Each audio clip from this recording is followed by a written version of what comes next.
everything changed. Tyra sat gracefully on her usual stone, the sunlight dancing on the river's surface as she waited for Isa. But instead of her beloved prince, an armed palace guard emerged from the trees and seized her.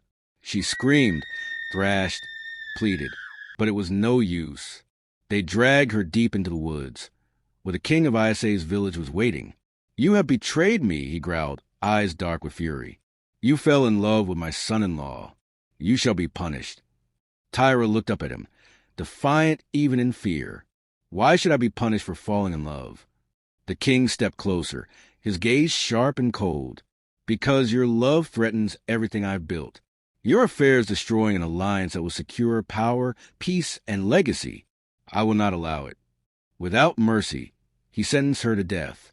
Tyra was burned alive in broad daylight.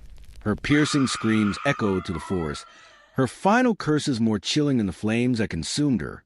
"I will haunt this land," she cried. "Your sons and daughters will die young.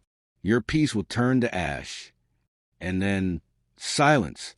When Prince Isa arrived at the river later that day, expecting her radiant smile, all he found was emptiness.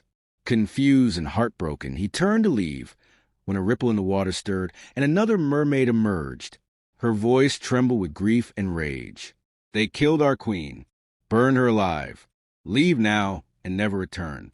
Her vengeance has begun, and it will spare no one in your village." Tears streamed down Isa's face as he stood frozen. Who had done this? Why? All he had were questions, and a heart shattered beyond repair. Prince Isa returned to his village, never to be seen or heard of again. To Acua, this was the beginning of a war unlike any the village had ever known.